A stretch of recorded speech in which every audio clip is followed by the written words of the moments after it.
자, 계속 진행합시다.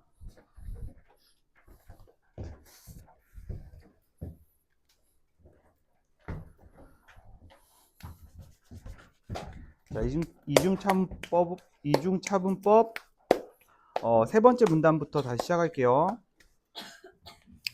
자, 이중차분법은 1854년 스노가 처음 사용했다고 알려져 있는데, 자, 그는 잠깐만.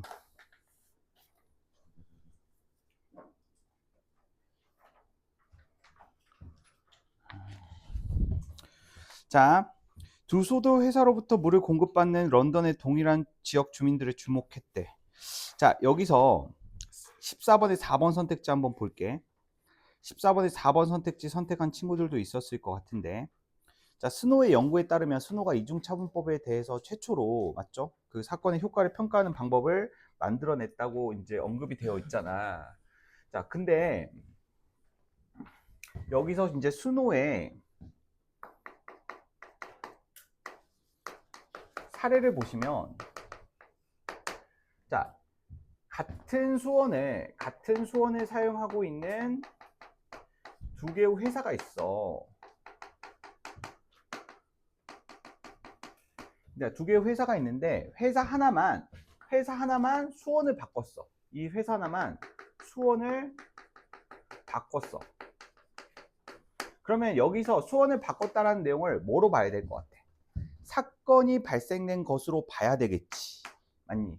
그럼 수원이 바꿨다라는 사건이 발생됐고, 자, 얘네들은 자, 수원을 바꾸지 않고, 맞지? 사건이 발생되지 않았단 말이야. 그렇다면 얘네들을 무슨 집단? 시행 집단이라고 봐야 될 것 같고, 얘네들은 이제 비교 집단으로 봐야 되는 거잖아. 무슨 말인지 알겠어? 그랬을 때 시행 집단과 비교 집단의 값을 비교해 봤더니 콜레라가 공기가 아닌 물을 통해서 전염됐다라는 사실을 알 수가 있었대. 이 말은 무슨 말이냐면, 이 수원이, 맞지? 수원에서 콜레라 전염균이 나왔을 것이다 라는 것을 평가하는 방법으로서 파악된 사례라고 볼 수가 있는 거잖아. 맞지? 뭐 경우의 수가 있겠지만 그걸 따지는 게 중요한 게 아니야. 그러면 여러분들이 14번, 4번 선택지 파악할 때 스노의 연구에서 시행 집단과 비교 집단의 콜레라 사망률은 사건 후뿐만이 아니라 사건 전에도 차이가 있을 수 있었다? 사건 시행 집단에서 나타난 사건 후의 결과와 아무런 사건이 발생되지 않았던 비교 집단에서의 결과값을 비교하는 게 이중차분법 아닌가? 그러면 사건 전에는 두 집단의 차이가 없어야 되는 거 아닌가? 라고 생각을 하고 4번을 선택한 친구들도 있을 거예요. 근데 중요한 거는 뭐예요? 전제가 뭐야? 평행추세 가정이야. 평행추세 가정이라는 것은 이 수원을 제외하고는 이 두 개의 집단이 나머지는 다 같다라는 게 전제되어 있어야지 4번 선택지가 맞아. 그러니까 4번 선택지는 뭐가 충족되지 않았어? 평행추세 가정이 충족되었다라고 언급되는 지문 내에 정보가 없어. 무슨 말인지 알겠어? 그렇다고 한다면 평행추세 가정이 충족되지 않는다고 한다면, 자, 수원을 바꾼 거 이외에 다른 것들이, 맞지? 콜레라 사망률에 영향을 줬을 수도 있을 것이다 라고 생각을 할 수가 있어야 돼. 무슨 말인지 알겠어? 그래서 14번에 4번은 맞는 내용이에요. 자, 무슨 말인지 알겠어요? 자, 그래서 14번의 답은, 자, 1번이라고 봐야 되죠. 맞죠? 아까 말씀드렸듯이. 자, 그 다음에 이제 네 번째 문단과 15번의 문제를 푸셔야 되는데, 자, 네 번째 문단을 볼게. 평행추세 가정이 충족되지 않는 경우에 이중차분법을 적용하며 사건의 효과를 잘못 평가하게 된다. 예컨대 어떤 노동자 교육 프로그램의 고용 증가 효과를 평가할 때 일자리가 급격하게 줄어든 산업에 종사하는 노동자의 비중이 비교 집단에 비해 시행 집단에서 더 큰 경우에는 평행추세 가정이 충족되지 않을 것이다. 자, 한번 볼까?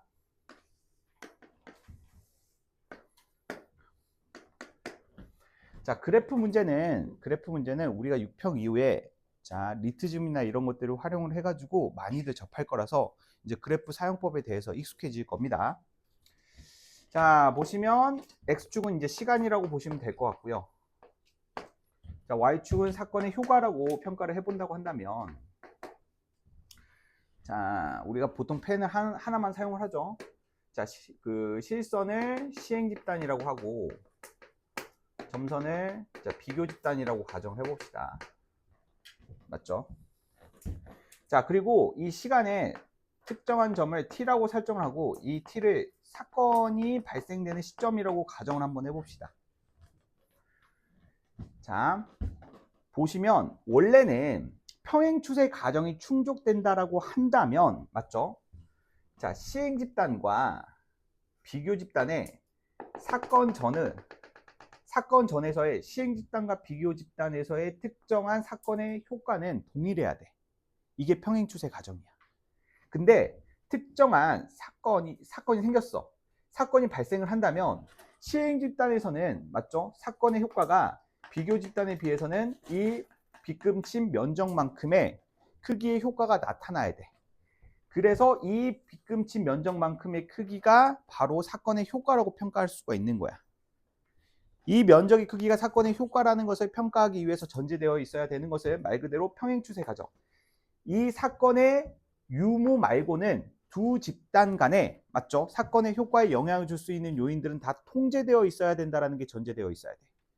근데 지금 문제에서는 이 평행추세 가정이 충족되지 않았을 경우에는 어떻게 될 것이냐라는 말인데, 그랬을 때 지금 시행 집단이 비교 집단에 비해서 어떠한 효과, 즉 일자리가 줄어드는 산업에 종사하는 노동자의 비중이 커지는 맞지? 그 산업에 종사하고 있대. 똑같다고 했을 때 그렇다고 한다면 시행 집단은 비교 집단에 비해서 어때? 시행 집단은 비교 집단에 비해서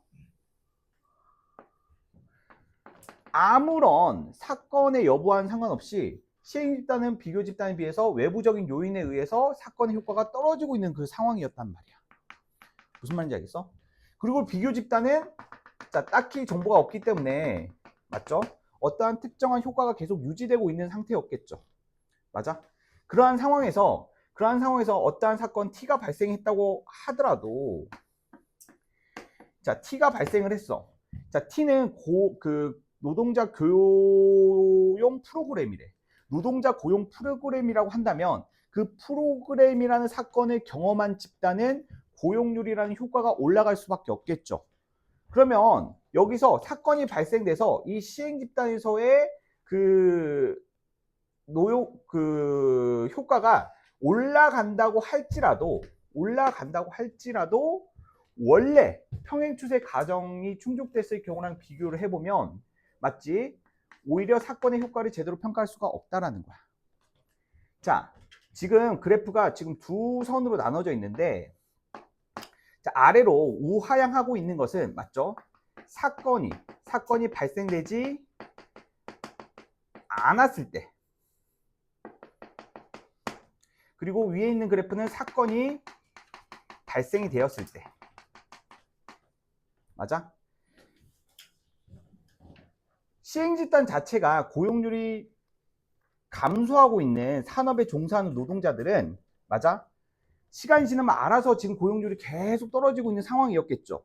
근데 그 사건이 일어나서 그나마 지금 끌어올린 거야. 무슨 말인지 알겠어? 그나마 끌어올렸는데 자, 그나마 끌어올렸다고 할지라도 이 사건의 효과가 제대로 평가될 수는 없다라는 거야. 이해되니? 자, 그러면 자, 문제를 한번 보자. 자, 프로그램이 없었다면 이라는 말은 이 사건을 말하는 거야. 프로그램이. 사건이 없었다고 한다면 시행 집단에서 일어났을 고용률 증가는 비교 집단에서 일어난 고용률 증가보다 어떻게 될 거야? 프로그램이 없었다고 한다면 지금 평행 추세 가정이 충족되고 있지 않지. 그렇다고 한다면 지금 이 우측의 그래프를 참고를 해야 돼. 그러면은 시행 집단에서 일어날 고용률 증가는 비교 집단에서보다 작을 수밖에 없지. 효과의 절대값이 작을 수밖에 없잖아. 됐어? 자, 그러므로 기역의 이중차분법을 적용해서 평가한 프로그램의 고용 증가 효과는 요거라고 볼 수가 있겠죠. 평행 추세 가정이 충족이 되고 시행 집단과 비교 집단의 고용률이 동일하게 유지되고 있는 상황에서 시행 집단에만 사건이 발생이 됐어. 그러면 시행 집단에서의 고용률은 증가가 되겠지. 그리고 비교 집단에서는 그런 프로그램이 발생되지 않았기 때문에 그 고용률이라는 효과는 그대로 유지될 것이고, 그러면 요만큼의 증가 효과를 원래 요만큼의 증가 효과를 사건의 효과라고 평가할 수가 있었는데, 근데 기억의 평행 이중차분법을 적용해서 평가한 프로그램의 고용 증가 효과에 해당되는 요 정보는 평행 추세 가정이 충족되는 비교 집단을 이용하여 평가하는 경우보다, 맞죠? 기억은 평행 추세 가정이 충족되지 않는, 자, 지금 오른쪽에 그래프를 말해. 그리고 요거는 평행 추세 가정이 충족되는 그래프를 말하는 거고. 그러면 요거를 적용해서 평가한 프로그램의 고용 증가 효과보다 어때? 작을 수밖에 없죠. 맞나요? 작을 수밖에 없어. 왜냐면 이 평행 추세 가정이 충족이 된다고 한다면 1%라도 고용률 증가 효과가 나타날 수밖에 없는 거야. 근데 얘들은 어디서부터 시작해? 이미 노동자가 줄어든 산업에 종사하고 있기 때문에 이미 고용률이 비교 집단보다 낮은 상태에서 출발하기 때문에, 맞아? 프로그램의 고용률 증가 효과가 아무리 가한다고 할지라도 비교 집단보다 고용률이 낮은 상태로 출발하기 때문에 이 사건의 효과값, 사건의 효과를 판단하기 위해서는 이 비교 집단보다 그 효과가 높은 값에 대한 면적이 산출이 돼야 되는데 그러지 않을 가능성이 높다는 거야. 이거에 비해서 이거는 무조건 낮을 수밖에 없어, 고용 효과가. 그래서 답은 5번으로 보셔야 됩니다. 자, 복습하실 때 여러분들이 그래프 한번 그려보시면서 한번 해보세요. 그래프 익숙해지시면 자, 문제풀이가 수월해집니다. 자, 그리고 지문 독해할 때 정보 처리에 좀 더 신경을 썼어야 되는 부분들이 무엇인지 언급을 할게요. 자, 그렇다고 해서 자, 본문의 내용 계속 읽고 있습니다. 기억 밑줄친 부분 이후에 정보를 계속 읽고 있어요. 그렇다고 해서 집단 간 표본의 통계적 유사성을 높이려고. 자, 통계적 유사성이라는 말은 이 평행 추세 가정에 관련된 정보야.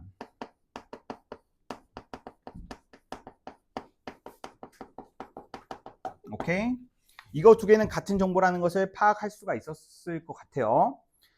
자, 통계적 유사성을 높이려고 사건 이전 시기의 시행 집단을 비교하여 시행 집단을 비교 집단으로 설정하는 것은 평행 추세 가정의 충족을 보장하는 것은 아니다. 이거 무슨 정보예요? 이거 예외 정보입니다. 예외 정보. 무슨 말인지 알겠어? 자, 예컨대 고용처럼 경기 변동에 민감한 변화라면 집단 간 표본의 통계적 유사성보다 변화 발생의 동시성이 가정 충족에서 더 중요할 수 있기 때문이다. 이게 무슨 말이냐면, 잘 보세요. 지금 이 이중차분법의 핵심은 시행 집단과 비교 집단이, 맞죠? 그 사건의 발생과 관련된 정보 이외의 나머지 것들은 다 같다고 가정을 하는 평행 추세 가정의 충족 여부가 무엇보다 중요해요. 맞죠? 평행 추세 가정이 충족되지 않아. 맞아? 뭐 이제 비교 집단이 여기서 고용주 증가를 가지고 있거나 시행 집단이 여기서 고용주 증가를 가지고 있거나, 애초에 사건 발생 이전에 두 집단에서 나타나고 있는 어떠한 특정한 사건의 효과값이 다르게 시작하고 있다고 한다면 단순 비교가 힘들다라는 거야. 무조건 같아야 돼. 이게 같으면 같을수록 평행 추세 가정이 잘 충족된 것이고, 같으면 같을수록 통계적 유사성이 높은 거라고 볼 수가 있어. 그러면 혹자들은 이렇게 생각할 수가 있다는 거지. 그러면 이 평행 추세 가정, 통계적 유사성을 높일 수 있는, 맞죠? 두 개의 임의적인 두 집단을 설정하는 것이 어렵기 때문에, 선생님, 그러면은 시행 집단에, 비교 집단은 시행 집단의 과거의 데이터를 비교 집단으로 설정하는 것은 통계적 유사성을 높일 수 있지 않을까요? 라고 생각할 수가 있다는 거야. 다시 한번. 이 통계적 유사성을 이제 높이기 위해서 비교 집단을 선정하기가 어렵잖아. 맞지? 비교 집단을 선정하기 어렵기 때문에 차라리 시행 집단의 과거 데이터를 비교 집단으로 설정을 해가지고 현재의 시행 집단에서의 나타난 사건의 결과와 과거의 시행 집단의 과거의 데이터를 비교 집단으로 설정을 해가지고, 자, 두 개의 이중차분법을 적용한 사건의 효과를 평가하는 게 통계적 유사성을 높일 수 있는 것이 아닐까요? 왜냐하면 시행 집단의 과거는, 맞지? 시간이라는 값을 제외하면 시행 집단의 모든 속성을 그대로 가지고 있기 때문에 비교 집단으로 설정하기 적절할 수 있을 거라는 생각을 할 수가 있다라는 거야. 하지만 그러면 안 된대. 그러면 안 된대. 왜? 고용처럼 경기 변동에 민감하는 것은 맞죠? 고용처럼 경기 변동에 민감하고 이 경제적 사안에 관련된 변동값에 관련된 것들은 자, 통계적 유사성에 관련된 표본의 통계적 유사성보다 변화 발생의 동시성, 그 시간이 더 중요하다라고 보기 때문이야. 무슨 말인지 알겠어? 단순히 우리나라의 현재 뭐 경제 성장률을 비교하기 위해서 맞죠? 경제 성장률과 그리고 우리나라에서 이제 시행하려고 하는 맞죠? 여러 경제 정책의 효과를 지금 막 많은 수뇌부들이 고민하고 있을 거란 말이야. 뭐 예를 들어서 지금 뭐 최저임금 인상을 하려고 하는 방법도 있을 것이고 법인세를 인하하려는 뭐 이런 여러 가지 정책을 논의 중이겠지. 맞지? 자, 그런 과정 속에서 이 사람들이 실질적으로 어떠한 이 정책의 실질적인 효과를 예측하기 위해서 사용하는 방법이 이중참모법이기도 한데 보통은 우리나라와 비슷한 경제적인 여건과 경제 성장률과 그리고 외부적인 요인들을 가지고 있는 다른 나라와의 비교를 통해 가지고 우리가 이제 이중참모법을 적용할 수가 있을 건데 근데 만약에 우리나라에서 시행하려고 하는 어떤 경제 정책의 효과를 평가하기 위해서 우리나라의 과거 데이터를 사용하는 것은 의미가 없다라는 거야. 무슨 말인지 알겠어? 그때 당시의 경제적 상황과 지금 당시의 경제적 상황은 큰 차이가 있기 때문에 환율이나 이런 거나 기타 등등. 무슨 말인지 알겠어? 자, 그래서 경기 변동과 관련된 경기 변동과 관련된 그러한 사건의 효과를 평가할 때는 시행 집단의 과거 데이터를 비교 집단으로 설정할 수가 없다라는 정보가 예외 정보로 나왔다는 거야. 알겠지? 자, 마지막 문단은 이제 이러한 평행 추세 가정이 충족된다는 정보에서 자, 비교 집단. 자, 비교 집단을 수가 많으면 많을수록 통계적 유사성과 평행 추세 가정이 어때? 더욱더 잘 충족이 된다라는 말로 마무리되고 있을 것 같아요. 이러면은 이 평가의 사건의 효과에 대한 평가의 신뢰도가 상승할 수 있다라는 말로 자, 지금 정보를 엮어볼 수 있을 것 같아요. 자, 됐나요? 자, 우리가 수능 특강의 내용을 정리를 할 때는 수능 특강은 말 그대로 이제 올해 수능, 6급평 그리고 수능에서 출제될 수 있는 지문에 대한 말 그대로의 절대적인 배경 지식을 제공한다는 측면에서 우리가 처음부터 끝까지 정보 정리하는 느낌으로 갔지만 실제 문제 풀이할 때는 무조건 묶으셔야 돼요. 알겠어요? 지금 무조건 이렇게 묶으면서 독해를 해야 됩니다. 자, 16번 문제 보도록 할게요. 자, 16번 문제는 사례 문제죠. 사례. 알겠어? 자, 인문하고 과학 지문은 비교 문제가 많이 나와. 자, 이게 무슨 말이냐면 잘 봐봐. 우리가 자, 보기 문제. 자, 접근하는 방법. 자, 말씀드릴게요. 자, 보기 문제는 총 9점이야. 9점. 알겠어? 독서에서 보기 문제는 9점이고 이 3개 중에서 이제 여러분들의 목표는 2개 이상 맞는 거야. 알겠어? 하나는 이거는 운에 맡겨야 돼. 무슨 말인지 알겠어? 보기 3점짜리 3개 중에서 하나는 운에 맡겨야 되고 그날 컨디션과 그날 좀 천운이 따라야 돼. 그러니까 고정적으로 좀 맞추기는 좀 힘들 거야. 맞지? 자, 2개 이상은 고정적으로 맞춰야 되는데 자, 우리가 이제 인문지문과 자, 과학지문 같은 경우에 이 보기 문제는 자, 비교나 사례 적용으로 가고 그러니까 사회지문 같은 경우에는 거의 100%의 확률로 사례 적용으로만 가는 겁니다. 오케이? 자, 거의 사례 적용이 많죠? 사례 적용. 자, 비교의 측면으로 접근하는 것은 자, 우리가 인문 과학 지문 할 때 맞죠? 설명해 보기로 하고 오늘은 사례 지문, 보기 문제를 접근하는 방법 중 사례 적용에 관련된 측면을 조금 중요하게 설명을 한번 해보도록 할게요. 이 사례 적용이라는 것은 지문에서 설명하고 있는 이러한 핵심적인 개념 있죠. 맞아? 이 사례 적용은 자, 지문에서 설명하고자 하는 핵심 개념을 이 보기의 사례 말 그대로 1대1로 대응시키는 거야. 알겠어? 자, 우리가 열심히 지문 독해했죠? 그럼 지문 독해에서 읽었던 이러한 각각의 개념어들을 이 사례에다 다 때려박아야 돼. 뭐 사회지문이든 과학지문이든지 간에. 알겠어? 무조건 대응을 해봐야 돼. 그래서 보기에 있는 내용들이 지금 이해가 안 된다 하면은 이거 지문으로 돌아가야 돼. 지문을 이해 못했다는 거야. 지문에서 지금 보기의 정보가 대응되는 녀석이 무엇인지를 1대1로 파악해서 다 때려박아야 돼. 다 때려 박은 다음에 그 다음에 이제 시간 투자해서 사고 하나하나 비교해 주면 돼. 자, 한번 해볼게.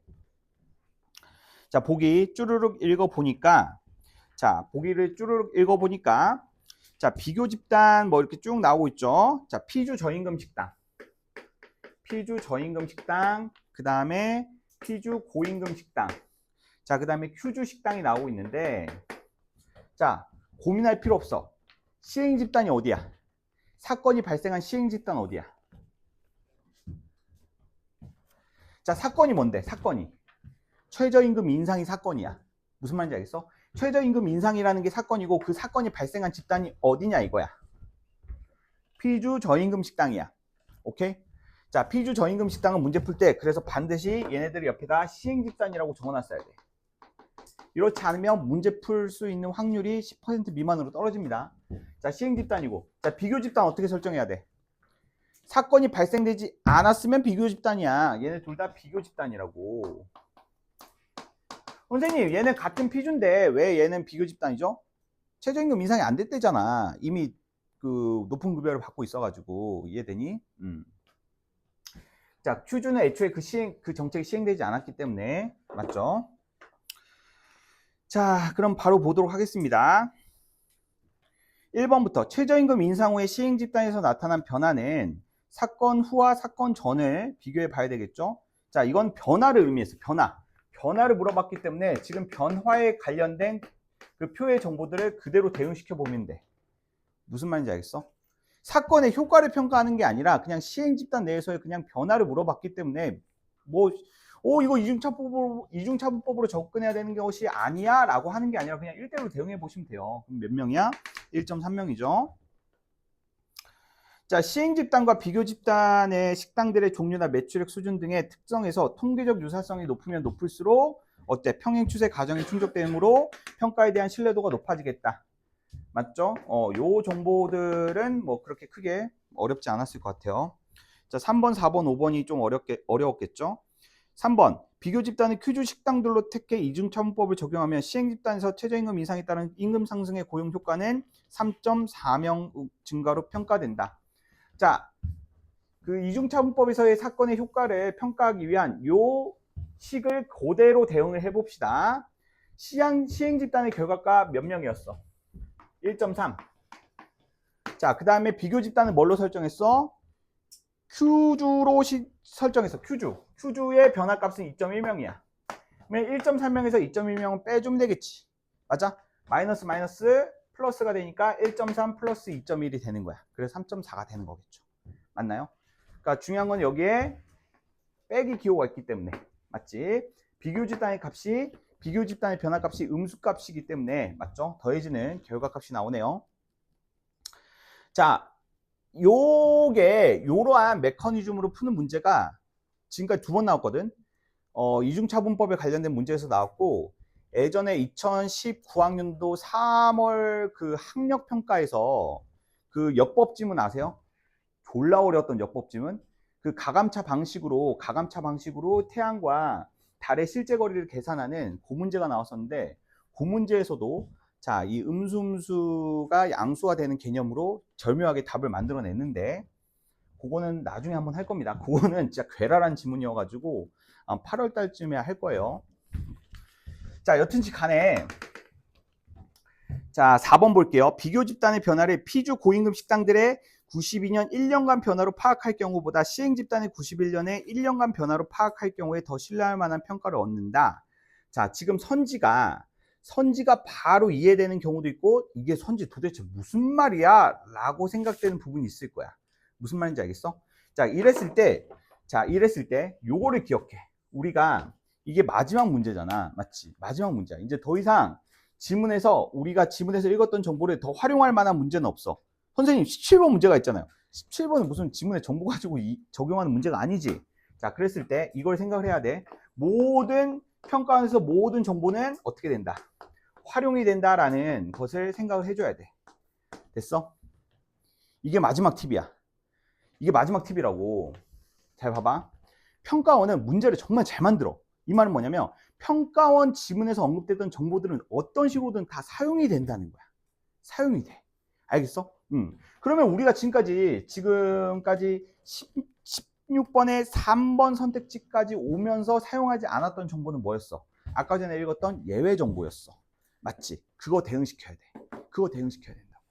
그 예외 정보는 뭐였어? 그렇지. 통계적 유사성을 올리기 위해서 단순히 시행 집단에서 발생됐던 과거의 데이터를 비교 집단으로 설정하는 것은 오히려 통계적 유사성을 높이지 못한다. 경기 변동과 같은, 맞아?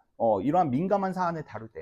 경기 변동과 같은 민감한 사안, 즉 최저임금 인상 또한 어때? 경기 변동과 관련된 민감한 사안이기 때문에, 맞죠? 이 피주 저임금 식당의 과거 데이터를 비교 집단으로 설정해가지고 통계적 유사성을 높이려고 하는 것은 지문의 정보에 의하면 어때? 신뢰할 만한 평가를 얻지 못한다라고 언급이 되어 있어요. 그래서 답은 몇 번? 4번으로 고르셔야 된다라는 겁니다. 됐어요? 단순히 지문의 정보와 이 부분에 대응이 되기 때문에 이게 답이다라고 답의 근거만 설명하는 것이 아니라 우리가 왜 이걸 떠올렸어야 됐느냐라는 부분에 조금 주목을 해주셨으면 좋겠어요. 알겠어요? 일단 떠올릴 수 있는 방식은 두 가지야. 떠올릴 수 있는 방식은 첫 번째 제가 말씀드렸듯이 아직까지 활용되지 않았던 정보였기 때문에, 두 번째는 무슨 정보였기 때문에 우리가 예외 정보라고, 맞지? 예외 정보라고 판단하고 지문에서 정보 처리를 했기 때문에. 알겠어? 어찌 됐든 간에 어떠한 사고의 메커니즘으로 작용하든지 간에 둘 중에 하나만 떠올릴 수가 있어도, 맞죠? 이 선택지를 고를 수 있는 기대값이 높아졌을 겁니다. 5번 비교 집단의 큐주 식당들로 택하든 피주 고임금 식당들로 택하든, 자, 비교 집단에서 일어난 변화가 동일하다는 사실은 평행 추세 가정에 대한 신뢰도를 높인다. 자, 볼까요? 두 개의 비교 집단에서 나타난 결과값이 동일하다는 것은, 맞아요? 이 피주와 큐주 사이에 무엇이 충족이 된다? 통계적 유사성이 높다는 하나의 단서가 될 수 있겠죠. 맞나요? 자, 말했지만 비교 집단의 수가 많으면 많을수록, 맞죠? 유사한 비교 집단의 수가 많으면 많을수록, 자, 요 각각의 정보와 연결이 되기 때문에 5번은 그나마 좀 무난하지 않았을까?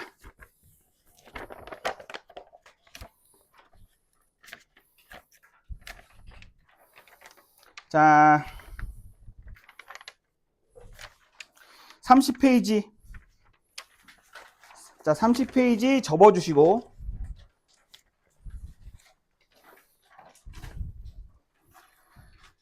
자, 30페이지 접어주시고, 자, 33페이지에 30번.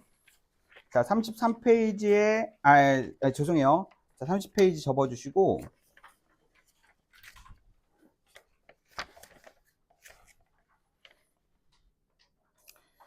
29페이지 접어주시고, 자, 다음 시간에 29페이지 13번 있죠. 29페이지 기초통화, 자, 13번 문제랑, 자, 30, 31페이지, 30, 31페이지, 31, 32번만 핀포인트로 들어갈 겁니다. 알겠죠? 자, 그 다음에,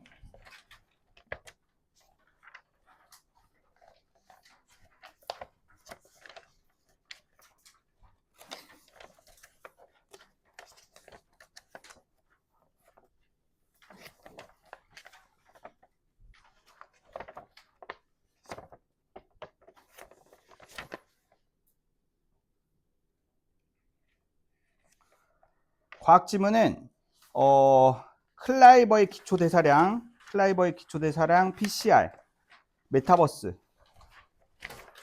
64페이지에서 끝까지.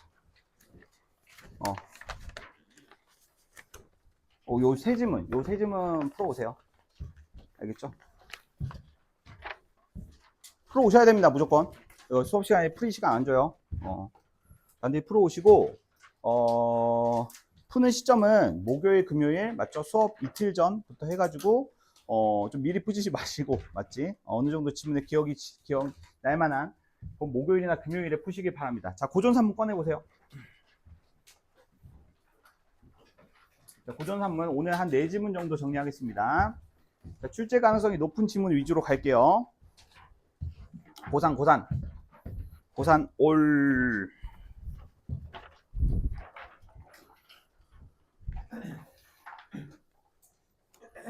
자, 고전산문 첫 번째 페이지에 제가 이거 목차를 안 넣어가지고 죄송합니다. 목차를 넣었어야 되는데. 자, 티어 정리하겠습니다. 자, 고전산문은 100% 연계이기 때문에 맞죠? 우리가 중요도에 따라서 다르게 접근하셔야 돼요. 자, 일단 S급. 자, S급 티어. S급 티어 일단은 숙향전. 숙향전은 누가 자, 숙향전, 그 다음에 김진옥전. 자, 김진옥전, 그 다음에 강도몽유록.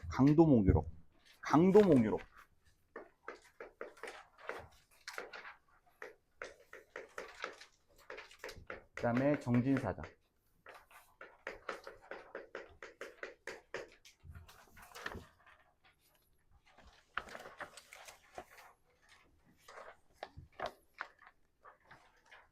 그 다음에 청백운. 자, 이 다섯 개를 S급으로 딱 칭하겠습니다. 자, 다른 건 몰라도 이 5개는 그냥 여러분들이 잘 알 만한 흥부전 있죠? 거의 흥부전 스토리 꿰고 있는 수준으로 알고 있어야 돼. 알겠어? 근데 특히나 이 숙향전이 서사 라인, 숙향전, 김진옥전 요쪽 라인의 서사 라인이 엄청 길어요. 특히나 숙향전 같은 경우에는 제가 처음 숙향전을 접했을 때가 이제 몇 년 전이냐? 14년 전인가? 저 전공 과목 수업 들을 때 3학년 때 이제 고전 소설로 그거 수업 들었었는데 그때 숙향전이 한 300페이지인가 기거든요. 그때 교수님이 고전산문 강독이었어. 고전산문 강독이었는데 교수님이 진짜 맨 앞에 앉아가지고 맞지? 이렇게 수업했단 말이야. 주문 외우듯이. 와, 나 진짜 숙향전 그 완독하는데 한 5번인가 기절했어. 진짜. 계속 기절하고. 너무 힘들었어. 내용 자체가 되게 길어가지고. 자, 숙향전은 문제풀이 많이 가져가셔야 돼요. 그러니까 서사가 되게 다양하게 나타나고 이래가지고 제가 문제 최대한 많이 들을 거거든요. 그러니까 숙향전은 문제풀이 잘 가져가시고. 나머지는 비슷비슷해요. 나머지는. 숙향전 빼고는.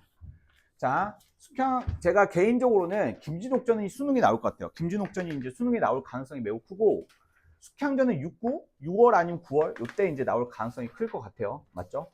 그리고 나머지는 잘 모르겠습니다. 나머지는 잘 모르겠어요. 자, 그 다음에 A급. 자, B급, C급 이렇게 안 나눠요. 자, S급하고 A급만 나눕니다. 알겠지?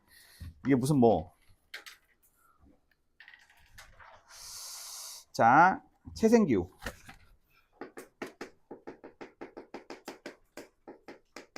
호질. 채생기후 호질. 부음몽. 지봉전. 부음몽 지봉전. 이 목차를 넣었어야지 한 번에 보이는데, 맞지? 개빡치지. 맞아? 그냥 속으로 그냥 욕해. 이 새끼 목차 좀 넣어놓지 이러고. 알겠지? 겉으로 말하지 말고 속으로만 불만 표출해. 알겠어? 그런 것들은 속으로만 하는 거야.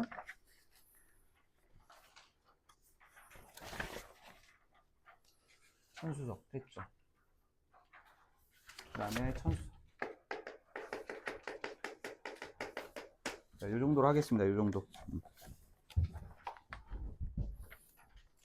됐어요? 자, 요 정도로 할게요. 심청전은 나오더라도 대응은 할 수 있을 것 같다. 오케이? 그래서 요 정도로 좀 보시면 될 것 같습니다. 자, 2페이지 채생기후부터 볼게요. 채생기후.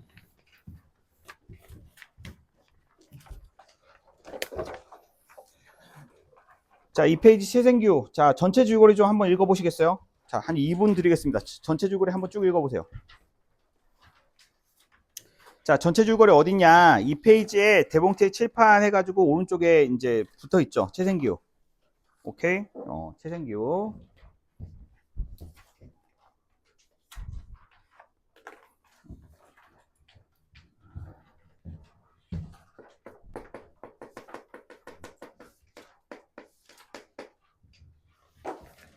자, 전체 스토리에서 맞죠?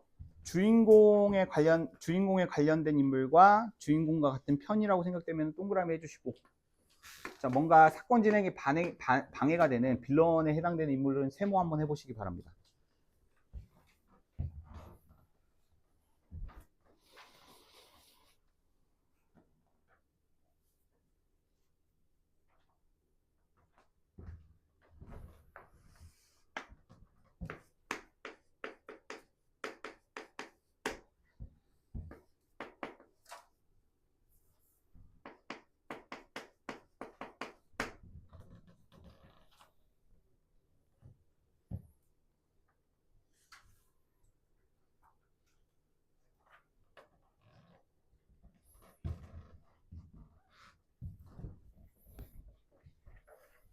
대충 어떤 스토리인지 알겠어요?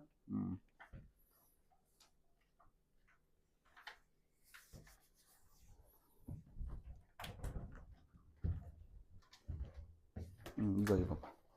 이거.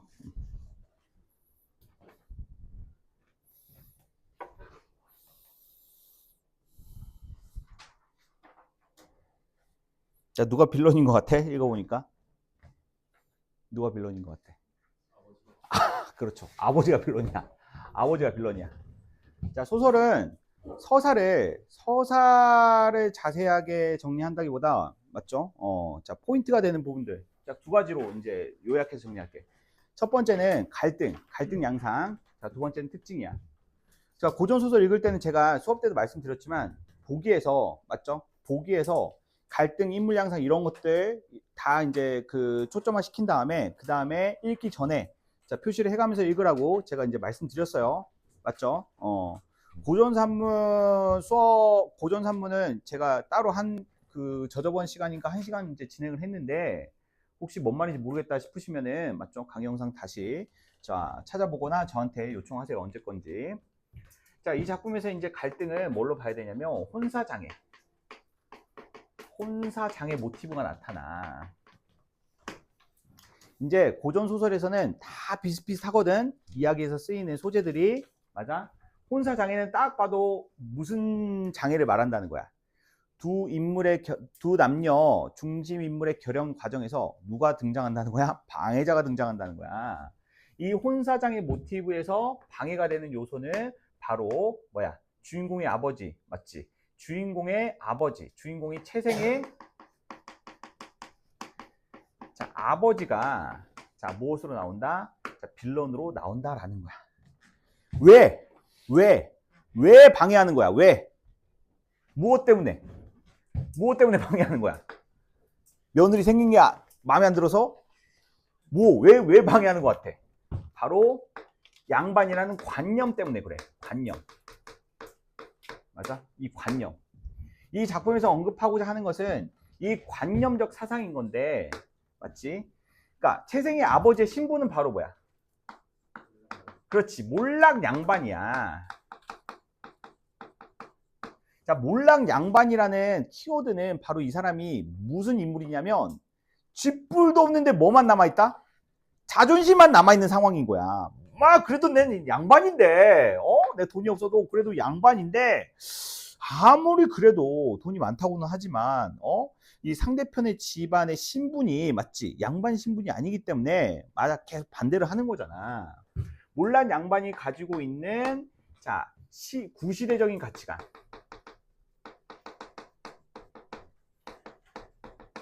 맞아? 이 신분제 사상에 관련된 관념이 아직 크게 작용하고 있는 인물이기 때문에, 맞죠? 이제 사회 변화에 제대로 대응하지 못했기 때문에, 그렇기 때문에 이 사람이 몰락할 수밖에 없는 거죠. 맞나요? 자, 그렇다면 이 혼사장애가 어떻게 극복이 되고 있어? 고전소설은 갈등의 양상 정리, 그리고 그것이 어떻게 극복이 되는 건지까지만 정리를 해주시면 돼요. 어떻게 극복되고 있어? 누구에 의해서? 어떻게 극복되고 있어? 자, 이게 보시면 인물의 기지로 보통 극복되는 경우가 많죠. 맞나요? 자, 상대편 사돈댁이 되는 사람의 이름이 누구지? 그렇지. 김영의 기지, 배려, 이런 것들로 뭐가 되고 있다. 이 갈등이 극복이 되고 있다라는 거야. 알겠어?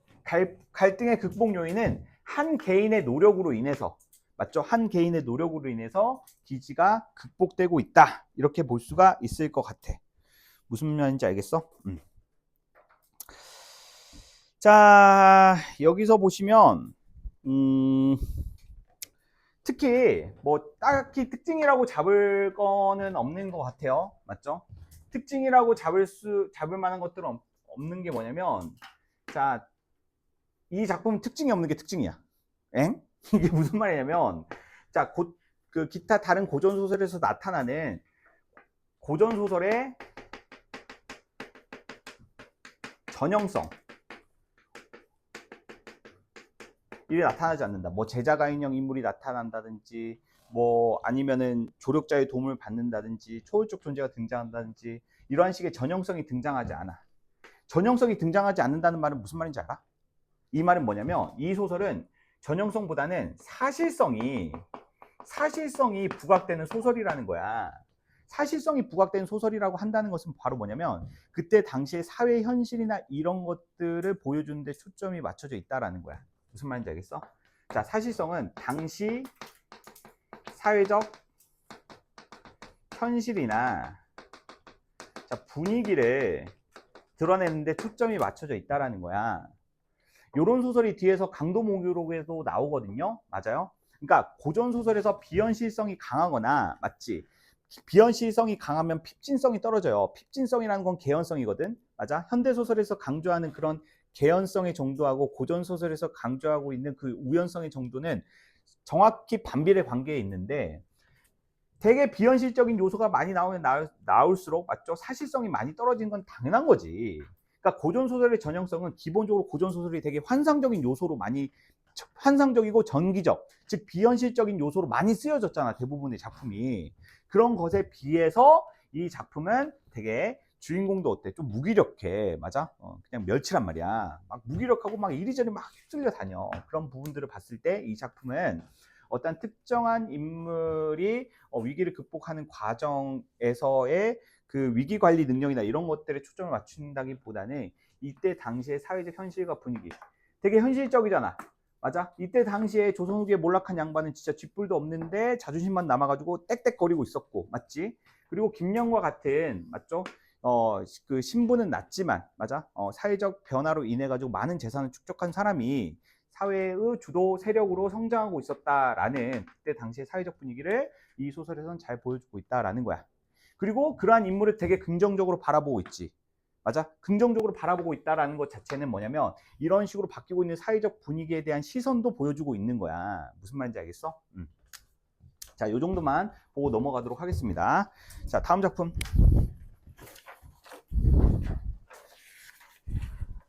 자, 김진옥전 보겠습니다. 김진옥전. 자, 5페이지 김진옥전. 자, 줄거리 한번 읽어보시고요. 주인공과 관련된 조력자 동그라미. 자, 빌런 세모 보세요. 빌런 세모. 주인공과 관련된 조력자 동그라미. 자, 빌런 세모. 자, 김진옥전 하고 있습니다.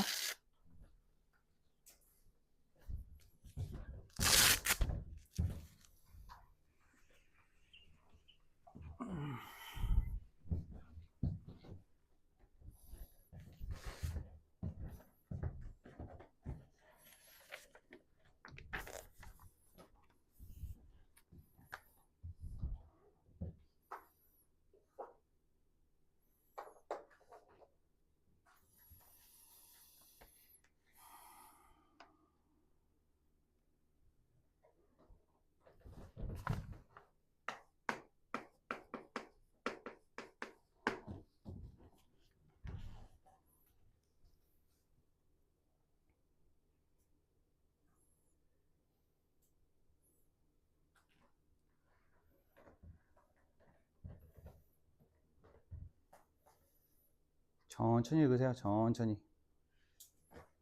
꼼꼼하게 읽으세요. 읽는 척 하지 마시고.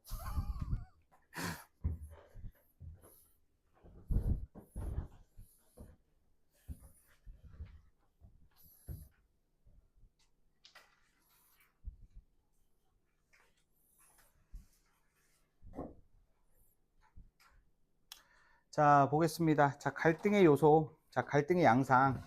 자, 일단은 시간의 순차적 흐름에 따른 갈등의 양상부터 한번 보도록 하겠습니다. 자, 읽어보니까 어디에서 갈등이 처음 시작하는 것 같아요? 갈등의 양상은. 부모 헤어지는 거? 이거 어쩔 수 없잖아. 맞지? 뭐 부모랑 싸워서 뭐 가출한 거야? 그거 아니잖아. 맞지?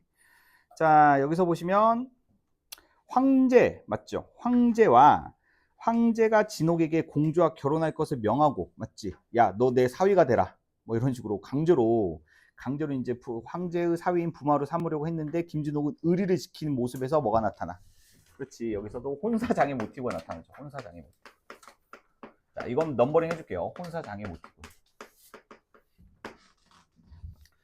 자, 이 혼사장애 모티브, 그러니까 여기서 갈등의 요소는 이제 보기에서 설명될 만한 것들, 건덕지들을 미리 이제 우리가 살펴보는 거야. 이제 여기서 혼사장애는 황제가, 여기서 이제 황제가 강제로 이제 혼인을 시키려고 하죠. 진옥이가 딱 봐도 어때? 제자가인이죠. 맞아요. 제자가인이고 딱 봐도 뭔가 이 녀석 곁에 두고 싶어 하니까. 맞죠? 근데 지금 이것을 거절하는 과정에서, 주인공이 거절하는 과정에서 갈등을 겪게 되는 거잖아. 그 거절하게 되는 요인은 뭐야? 주인공은 무엇을 중요시 여기는 인물이기 때문에, 신의를 중요시 여기는 인물이기 때문에. 맞아? 자신의 신의를 들어서, 자, 주인공의 신의를 근거로 해서, 자, 이 황제의 혼인을 거절하는 부분에서 주인공의, 자, 모습이 부각되고 있죠. 맞나요? 그러면서 끝끝내 본인이 이제 배필로 삼으려고 했었던 유소저와 혼인을 하는데, 자, 성공을 하게 됩니다. 맞죠? 자, 그 다음에 이제 두 번째 갈등 양상. 자, 두 번째 갈등 양상은 바로 전쟁입니다. 맞아? 자, 이 소설에서 이제 발췌될 수 있을 만한 부분들을 포인트로 보자 이거야. 소설의 전체 부분 중에서 어떠한 부분이 이제 발췌돼서 출제가 되느냐? 갈등이 표면화된 부분이 발췌돼서 나오겠죠. 자, 그렇다면 이제 김진옥전은 이제 이렇게 혼사 장애가 일어나는 부분에서 이제 발췌가 될 수도 있고, 아니면 전쟁 과정에서, 맞죠? 전쟁 과정에서 이제 김진옥이 누군가 때려 부수는 장면, 맞지? 거기에서 이제 상대편 적군과 대치하는 그런 장면들이 이제 묘사가 되면서 그 부분에 대한 문제를 풀 수가 있겠죠. 자, 이 전쟁이 나타나는 부분에서는 당연히 주인공의 뛰어난 능력으로 이제 이 전쟁 상황을 극복을 하겠지. 근데 여기서 이 전쟁 상황에 대한 정보들은 이제 명확하게 초점화를 시켜야 돼. 그 발췌된 부분에서 자, 주인공과 그 관련된 조력자들, 그러니까 전쟁이 발췌되잖아. 이러면은 인물들이 어때? 무조건 5명 이상 언급이 돼. 근데 그 인물들을 다 각기 다른 기호로 하는 게 아니라 주인공과 조력자는 그냥 같은 편이기 때문에 같은 기호 처리를 해주시고, 맞죠? 이 주인공과 대적하는 빌런 있지, 빌런. 이 빌런은 그 장면에 새로 설정이 될 거야. 이 소설 전체적으로 나오는 빌런들 다 정리하려면 맞아요? 많아요. 이거 뭐 다 정리한다고 한들 우리가 그걸 외울 수도 없어. 의미가 없다고. 그거 해봤자 대응도 안 돼. 그 장면마다 우리가 이건 대응을 해줘야 돼. 그 빌런의 이제 하수인들 있죠. 공모자라고 할게요. 공모자. 하수인들. 그러니까 상대편, 예를 들어서 상대편 적군의 황제와 대적을 한다고 했을 때 그 황제들도 밑에 장수들이 있을 거란 말이야. 1, 2, 3, 4, 5 이렇게. 이 장수들도 그냥 다 세모로 표시를 해주시되 그냥 넘버링만 해주시면서, 아, 얘는 쫄병 1, 쫄병 2, 쫄병 3 이런 식으로. 맞지? 자, 이런 식으로 이제 명확하게 그 장면에서 나타나는 긍부정 관계를 거시적으로 표시를 해주시면서 독해를 해주시면 된다. 됐니? 자, 이러한 갈등이 이 갈등의 요인들은, 이 갈등은 어떻게 이제 극복이 되느냐? 이 갈등의 요인, 갈등의 요소들은 주인공의 능력과 주인공의 능력, 그 다음에 신념, 플러스 조력자의 도움을 통해 가지고 자, 극복을 하게 된다라는 거야. 여기서 이제 조력자 나오네. 그렇다면 조력자가 누군지만 잘 정리를 하면 좋을 것 같아. 자, 여기서 이 조력자는, 자, 조력자가 있는데, 조력자는 이거 외우셔도 돼요. 김진옥전에서 그 조력자는 고정적으로 한 명 나오거든요. 화산대사 나오시죠. 화산대사.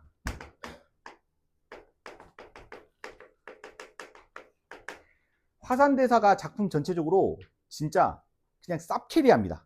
그냥 진옥이가 무슨 일이 발생할 때마다 그냥 이미 자기는 다 알고 있어. 다 알고 있어가지고 너 이거 필요하지 하면서 주머니에서 도라에몽 마냥 너 이거 약 필요하지 이거 주고 너 이거 필요하지 이거 주고 하면서 필요할 때마다, 그러니까 스승으로서 진옥이를 키우는 역할도 했지만 진옥이가 중간중간에 이러한 그 고난과 역경을 겪을 때마다 이 화산대사를 호출하는 장면이 있어요. 화산대사를 호출해가지고 화산대사가 이제 도움을 준다.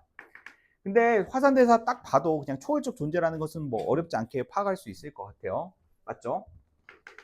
근데 이게 화산대사가 초월적 존재잖아. 초월적 존재이기 때문에 조력자가 초월적 존재라는 것은, 맞죠? 조력자가 초월적 존재라는 것은 어때? 주인공 또한,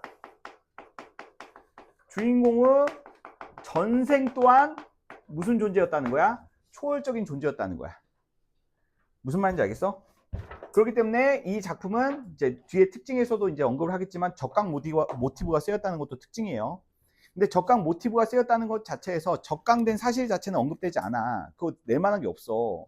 뭐 천상계에서 뭐 누구랑 놀다가 갑자기 죄를 짓고 뭐 이렇게 떨어졌다 이런 부분이 발췌된 적은 한 번도 없어. 그냥 그러한 내용 자체가 반영되어 있기 때문에 그것과 관련된 부가적인 요소들이 뭐 이러이러한 게 언급이 되는구나 이렇게 연결만 시켜주면 될 것 같아. 무슨 말인지 알겠어? 자, 그 다음에 세 번째 갈등. 자, 구약하는 과정에서 갈등이 나타난다. 구약 무슨 뜻이야? 약을 구하다. 항상 어때? 항상 그 황제의 집안에 누군가가 아파가지고 주인공이 그 아픈 그 황제 집안에, 맞지? 황제 집안에 누군가를 구하기 위해서 약을 구하러 간단 말이야. 무슨 말인지 알겠어? 자, 구약의 과정에서 자, 누구와 맞서게 된다? 자, 공주 계략에 맞서는 부분들이 있어. 이 작품 특이하게 이 공주 있지, 공주. 원래 황제가 강제 혼인시키려고 했었잖아, 그 딸내미랑. 근데 그 딸내미는 김진옥을 보고 솔직히 반했었어. 오, 막 저런 잘생긴 남자가 있어. 근데 김진옥이 어때? 저 사실 저 유부남이에요. 이렇게 해가지고 거절을 하니까 공주 입장에서 빡치는 거야. 아, 갖지 못한다면 부셔버리겠어. 뭐 이런 느낌인 거야. 저 남자 내가 갖지 못한다면 부셔버리겠어. 말도 안 되는 계략을 말도 안 되는 막 계략을 짜거든요. 막 공주가 이제 태자를 이제 독살시키고, 그리고 그 독살시킨 그 사건의 모든 전모를 그 주인공에게 막 뒤집어 씌우는 그런 장면도 나와요.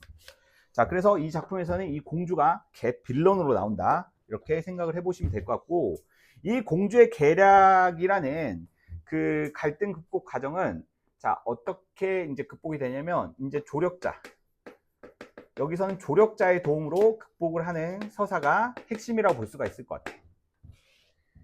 주인공의 조력자는, 자, 이러한 그 메인 조력자는 화산대사거든요. 화산대사가 이제 굵직굵직한 사건 처리해주고, 그리고 주인공의 쫄병들 있죠. 주인공의 쫄병들도 아주 충성스럽게 주인공을 되게 보필하는 역할로 많이 나오거든요.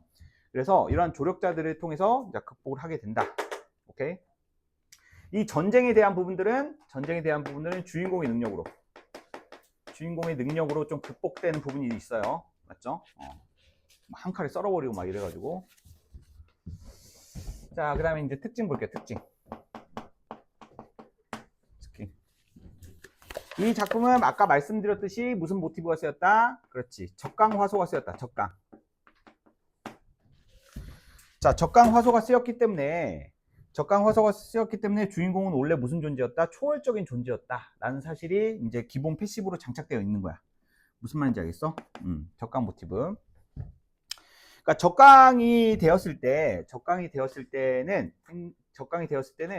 뭐 이게 작품 구조적인 면에서 아까 전에 말씀드렸듯이, 자, 적강 모티브는 조력자가 초월적 존재. 자, 조력자가 초월적 존재고, 맞지? 적강 모티브는 조력자가 초월적 존재인과 동시에, 자, 초월적 존재인과 동시에, 자, 그리고, 자, 뛰어난 능력을 보유하고 있다. 오케이? 자, 뛰어난 능력을 보유하고 있는데, 근데 이 소설은 적강 모티브가 쓰임과 동시에 영웅의 서사 구조도 동시에 갖추고 있어요. 자, 영웅의 서사 구조는 그 고전 소설에서 이제 쓰는 전형적인 레파토리 같은 거거든요. 맞죠? 자, 비범한 출생, 부모로부터 버려짐, 그리고 어렸을 때 실연, 그리고 조력자 만남, 이런 구조 있죠. 맞아? 기억나시죠? 이거 학교에서 아마 배웠을 건데 고등학교 1학년 과정에서 배우거든요. 자, 여기서 주목해봐야 되는 것은 부모로부터 버려지고, 여기에서 조력자를 통해서 구출이 되고, 조력자가 어때? 양육도 시켜줘. 막 밥도 먹이고, 글도 가르치고, 싸움도 가르치고, 뭐 다 가르쳐 줍니다. 근데 여기서 조력자가 누구야? 일타 강사야. 화산대사. 맞지? 막 신선 도술도 배우고 막 다 배워요. 오케이? 자, 그 다음에 성장 후 위기가 나타나는데, 여기선 성장 후 위기가 이제 전쟁을 통한 위기, 구약 과정에서의 위기, 뭐 이런 것들을 다 그냥 자기의 능력과 그 조력자의 도움을 통해서 극복해내는 과정. 오케이? 자, 그리고 또 세 번째, 이 부분은 저는 좀 반신반의하긴 하지만 조금 포인트를 둘 만한 부분이, 보통 남장 모티브는 많이 나오죠. 그러니까 여성이 자기의 어떤 신분을 감추고 능력을 발휘하기 위해서 여성이 남성으로 이제 변장을 해가지고 전쟁에서 큰 활약을 하는 남장 모티브는 많이 나오는데, 여장 모티브는 잘 안 나오지. 여기서 여장 모티브가 좀 나와. 여장 모티브.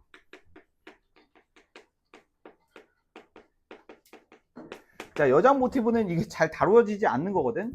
이게 어디서 나오냐면, 그러니까 주인공이 이제 처음에 인연을 맺으려고 했었던 여성 유씨인데, 유승상의 딸과 자, 인연을 맺으려고 하잖아. 유승상의 딸, 맞지? 그러니까 초반에 주인공이 유승상의 딸과 자, 결연하는 과정에서 맞지? 자, 여자인 척 변장을 하고 유승상의 딸과 같이 지낸다고. 그래가지고 유승상의 딸의 마음을 이제 쉽게 얻을 수가 있었는데, 알고 보니까 이 새끼 뭐였어?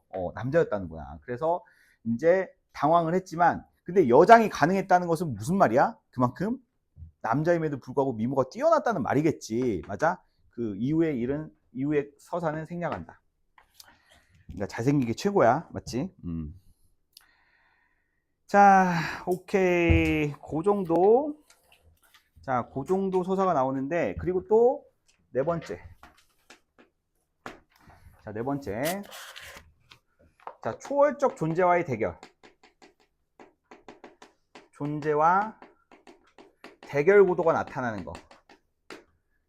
자, 이건 내가 특징 정리만 해주겠지만 이 부분은 출제가 안 돼. 왜냐하면 지금 이게 수록 부분이야.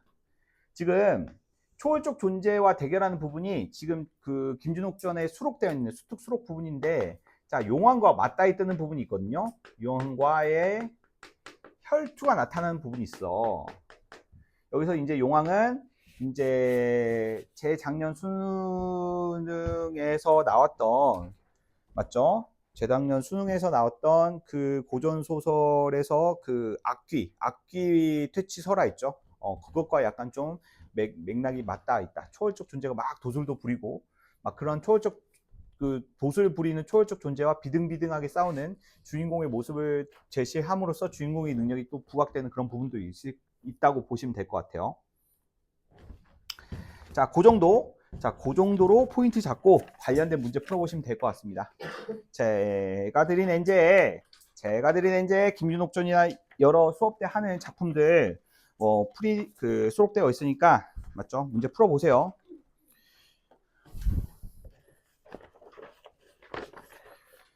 자, 그 다음에 9페이지 숙향전.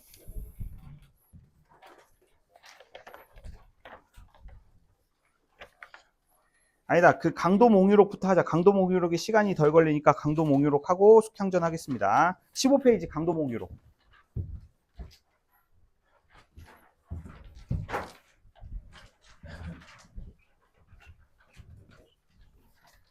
자, 빠르게 정리할 수 있는 것부터 하고. 자, 강도몽유록. 자, 줄거리 읽어보세요. 자, 1분이면 읽을 것 같은데.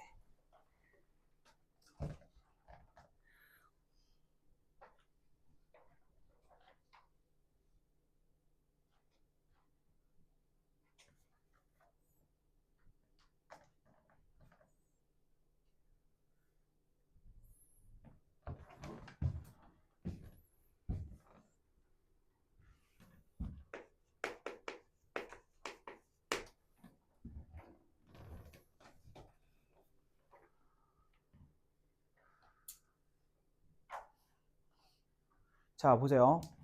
자, 이 작품에서 갈등은 인물과 인물 간의 표면적인 갈등 양상으로 파악이 안 되죠. 맞나요? 이 작품은 인물과 인물 간의 표면적인 갈등으로 파악되는 것이 아니라, 맞지? 이 작품에서는 인물과 인물들과, 자, 그리고 사회와의 갈등이 나타나요. 사회.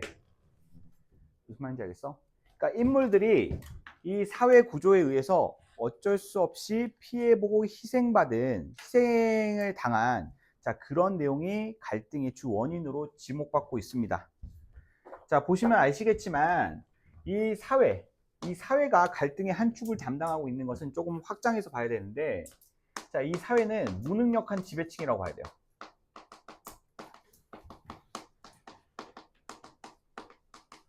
자, 병자호란을 야기했던 그때 당시의 지배층, 그리고 병자호란을 야기하고, 그리고 그렇게 야기한 병자호란에 대한 대응 과정이 미비했죠.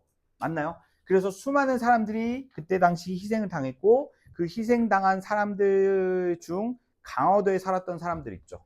맞아? 강화도에서 이제 희생됐던 사람들이, 자, 이 작품에서의 발화자로 주요 인물들로 등장을 해가지고 자신들의 억울한 사연을 전하는 구조로 이 작품은 구성되어 있다. 이렇게 보시면 될 것 같아요.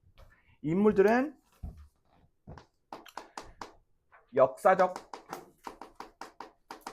사건의 피해자, 병자호라는 역사적 사건의 피해자. 가만히 그냥 평화롭게 잘 지내고 있었는데, 맞지? 갑자기 뭐야? 왕이라는 사람이, 인조가 오랑캐들을 줄줄이 소세지망 달고 와가지고, 맞아? 괜히 평화롭게 잘 살고 있었던 강호도가 쑥대밭이 되는 거잖아. 맞지? 그때 당시에 엄청난 사람들이 죽고, 맞지? 자, 그런 피해를 입었다 이 말이에요. 자, 이 갈등은 포인트가 뭡니까? 해소가 되지 않습니다. 해소가 되지 않아요. 이 갈등을 표출하는 것이 이 작품의 그냥 메시지 전부예요. 됐죠? 자, 특징 보도록 하겠습니다. 자, 작품의 특징을 보시면 작품의 구조적인 특징을 좀 보셔야 되는데, 작품의 구조가 몽유록이죠. 몽유록. 저번에 한번 말씀드린 적 있는 것 같은데,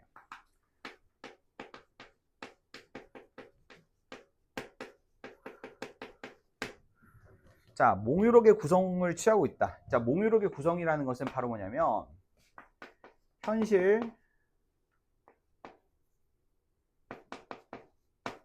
꿈, 현실로 되어 있는 게 바로 몽유록 구성인데, 자, 보통 이 현실을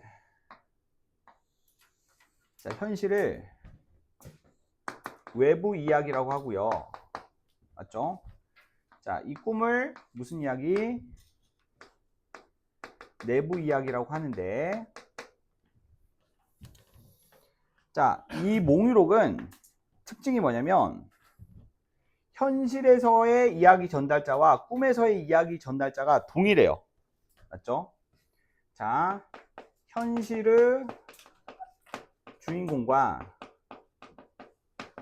꿈속의 주인공이 자, 동일한 게 이제 몽유록의 구성이라고 볼 수가 있고요. 이것과 비교되는 몽자륙의 소설이 있는데, 자, 대표적으로 이번 수특에 수록되어 있는 작품 중 몽자륙의 구성은 구운몽이라는 작품 있죠. 서포 김만중에. 자, 똑같아요. 몽자륙의 소설도 현실, 꿈, 현실 구조로 액자식 구조를 취하고 있는 것은 동일한데, 외부 이야기, 내부 이야기 있으면 액자식 구조지 얘들아. 근데 몽자륙의 소설은 현실 주인공하고 꿈속의 주인공하고 어때? 불일치한다는 게 특징이야. 얘는 일치한다는 게 특징이고, 그 이유가 있겠지. 자, 외부 이야기의 주인공과 내부 이야기의 주인공을 일치시킨 구조는 의도가 있어. 현실과 꿈의 유사성을 높이기 위한 거야. 무슨 말인지 알겠어? 그래서 보통 이런 식의 구조를 취하고 있는 것들은 의도가 무엇이다? 그렇지. 부정적 현실 비판을 위해서. 오케이? 그러니까 현실의 부정적인 면을 비판, 폭로하기 위한 장치야. 알겠어? 그러니까 꿈이라는 것은 맞지? 꿈이라는 구조에 기대어 현실에서 말할 수 없는 자, 그러한 부정적인 부정적인 메시지나 이런 것들을 꿈속에서 과감없이 다 폭로가 되는 자, 그런 구조를 취하고 있는 게 몽유롭게 구성이라고 볼 수가 있어요. 자, 여기서는 이 비판 폭로되는 그 과정을 좀 주목을 해주셔야 될 것 같은데, 자, 넘어가기 전에 일단 몽자류도 한마디 해봐야 되겠죠? 현실과 자, 그에 비해서 몽자류의 소설은 현실의 주인공과 꿈속 주인공이 일치하지 않죠. 이 말은 뭐냐면 현실과 꿈이 뭐라는 거야? 별개의 세상이라는 거야. 유사성을 강조하지 않죠. 그렇다고 한다면 이것은 단지 뭐라는 거야? 흥미 위주의 소설이기 때문에 맞지? 흥미 위주의 소설이기 때문에 자, 두 관계를 그렇게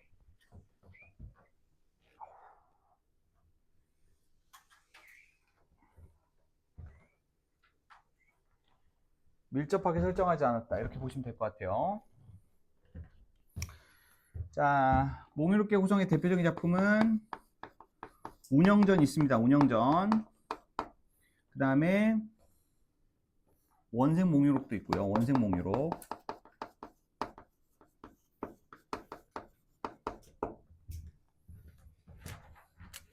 한 번쯤 봤을 법한 작품이에요. 운영전. 맞죠? 운영전은 이번 3월 덕후에서 나왔던 모의고사예요. 맞죠? 작품이에요. 운영이 궁녀잖아. 맞지? 궁녀의 삶의 모순을 폭로하죠. 맞나요? 궁녀가 됐다는 이유 하나만으로 늙어 죽을 때까지 궁궐에 갇혀 지내야 되는 그 궁녀의 그 폐쇄적인 삶을 비판하기 위해서 자, 이런 몽유롭게 구성을 취했죠. 뭐 여튼지 간에 그냥 간단히 알아보시고 2번. 자, 2번. 자, 비판의 폭로 방식. 자, 폭로 방식에 대해서 보겠습니다. 자, 말씀드렸듯이 몽유롭게 구성에서의 포인트는 자, 이 부정적인 현실의 그 어떠한 특징이 꿈속에서 이제 폭로가 되는 건데 그 폭로가 되는 그 방식을 봤을 때는 자, 폭로 방식과 구성을 봤을 때 자, 일단은 이 작품의 주인공이자 작품의 전달자 사건의 전달자는 바로 누구지? 원허선사인가? 알려줘. 청어야? 청어야 원이 아니라? 죄송해요. 청어? 자, 청어선사라는 작품의 주인공이자 전달자가 있어요. 선사라는 말을 통해서 알 수 있는 건 뭐 스님이라는 거죠. 청어는 뭐 호, 이름 뭐 이런 것이고. 그러니까 이 사람이 지금 강화도에 가가지고 맞죠? 병자호란 이후에 강화도에서 이제 많은 사람들이 죽었고 그 유해를 수습하기 위해서 맞죠? 그러니까 약간 좀 그냥 연불 드리려고 맞아? 시체 모아놓고 태우고 이제 연불 드리려고 이 사람이 이제 시체 수습하려고 간 거야. 그러다가 어때? 피곤해가지고 잠깐 잠이 들었죠? 잠이 들었는데 꿈속에서 누굴 만나게 돼? 자, 이 얘네들은 꿈속에서 여러 여인들이 여러 여인들을 만나게 됐고 이 청어선사와 자, 꿈속에서의 자, 발화자들이 있는데 자, 12명의 여성들이 맞아? 12명의 여성들이 등장을 해가지고 청어선사에게 자신들의 억울한 면을 과감없이 폭로를 하는 구조로 되어 있습니다. 맞나요? 그 12명의 여성들의 무엇을 중심으로? 대화를 중심으로 우리가 얼마나 억울한 줄 아세요? 하면서 막 대화를 중심으로 해가지고 이 사건의 전말 폭로하고자 하는 부정적인 현실의 모습들 이런 것들이 언급되고 있다. 맞지? 보통 보면 다 지주와 절개를 지키기 위해서 죽음을 택한 그런 여성들의 안타까운 사연이 소개되어 있습니다. 맞죠? 오랑캐에게 지주를 빼앗길 바에는 그냥 혀 깨물고 죽는 것이 나을 거라고 생각해서 죽었습니다. 뭐 그런 사람들도 있고, 맞지? 그리고 막 직접적인 비판을 가하는 애들도 있어. 뭐 이제 남성에 대한 직접적인 비판, 지배층에 대한 직접적인 비판 이런 식으로 맞죠? 그 여성들의 발화에서 자 주제의식이나 이런 것들이 표출이 되고 있다. 자 이렇게 보시면 될 것 같아요. 자 근데 이제 청어선사는 여기서 포인트 하나만 더 딱 그 킥 하나만 더 이제 추가하고 이제 넘어갈 건데 여기서 청어선사는 주관적 판단을 하는 주체가 아니에요. 주인공이긴 하지만 이러한 발화를 듣고 얘가 주관적인 판단을 하지 않습니다. 청어선사는 이게 너덜너덜해졌어. 자 얘는 저스트 무슨 역할을 그 수행을 하고 있다? 전달자예요. 전달자. 맞지? 얘는 주관이 개입되지 않습니다. 알겠어? 그러니까 여성들의 사연 듣고 이러이러하다 저러저러하다 라는 식의 주관적 의견을 막 피력하거나 생각하거나 이러지 않아요. 그냥 단지 묵묵히 듣고만 있는 역할로만 제시가 된다라는 게 좀 특징이라고 볼 수가 있을 것 같아. 뭐 판단은 뭐 독자의 몫으로 뭐 이런 느낌인 것 같아요. 판단은 독자의 몫으로. 자 됐나요? 자, 요 정도 정리를 해주시면 될 것 같고요. 자, 숙향전 갑시다. 숙향전. 자, 숙향전 딱 하면 마무리 될 것 같아. 자, 2분 정도 드리겠습니다. 숙향전 서사 꼼꼼하게 읽어보시고요. 자, 빌런드 세모 표시 쳐보세요. 숙향.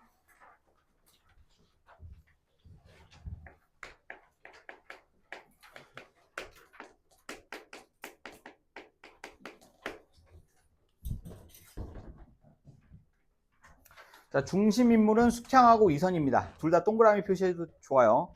중심 인물은 숙향과 이선이고요. 자, 중간중간에 자, 조력자는 박스 표시 한번 해보시고 조력자 더럽게 많이 나와요. 몇 명 안 나와 근데. 조력자 박스 해보시고 빌런 세모 해보세요.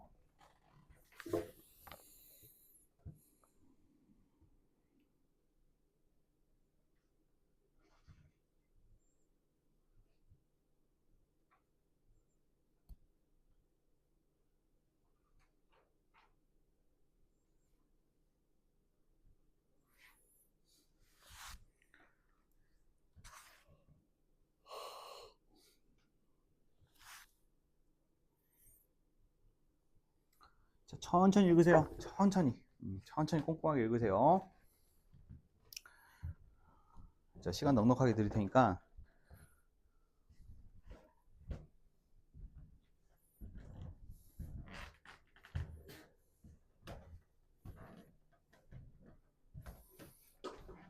그 시간 너무 좀 작나?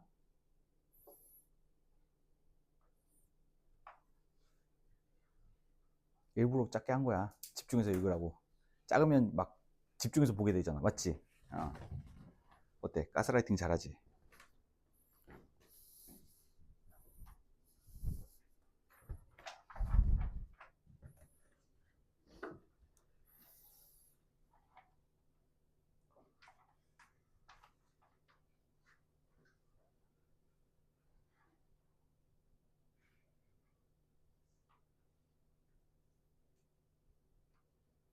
자, 다 읽었으면 자, 그 조력자 빌런 표시 한번 해봐 다시. 자, 빌런 세모, 조력자 네모.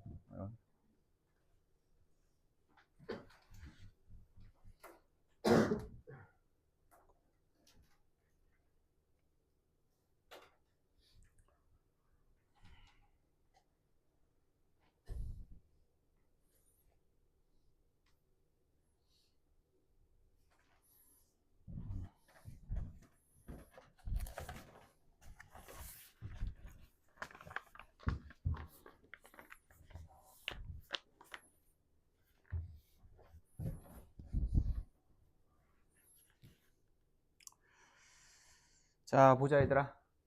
자, 그러면 이제 갈등부터 먼저 정리를 한번 해보자고. 갈등부터.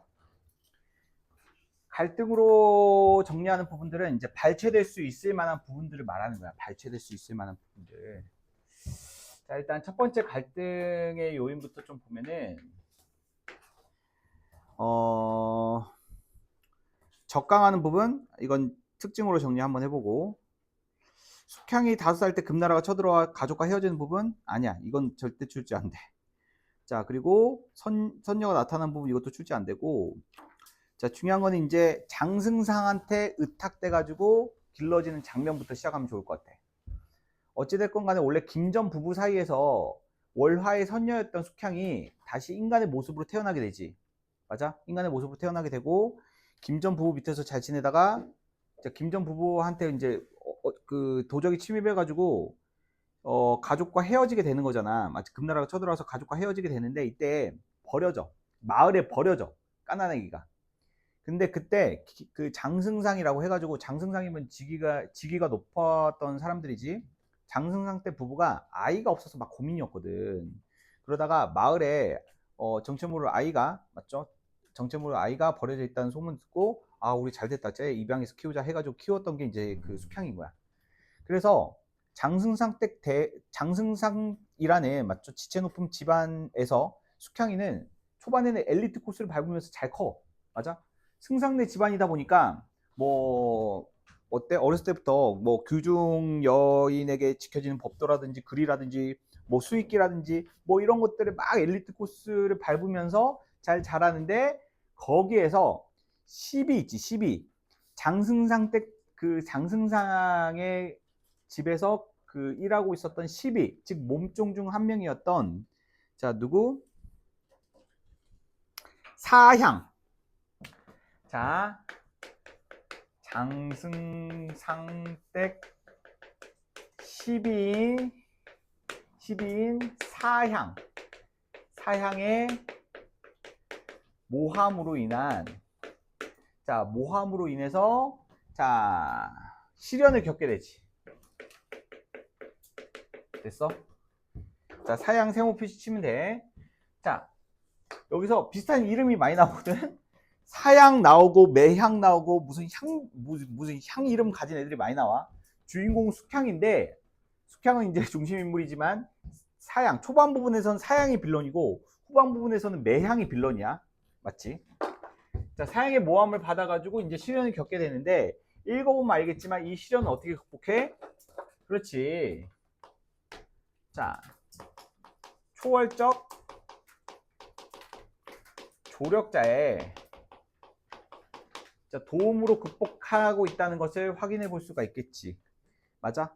조력자가 많이 나와. 조력자가 많이 나오고 뭐 선녀도 나오고 뭐 아구알미도 나오고 뭐 화덕친구도 나오고 뭐 많이 나오는데, 근데 이 조력자들이 다 뭐다?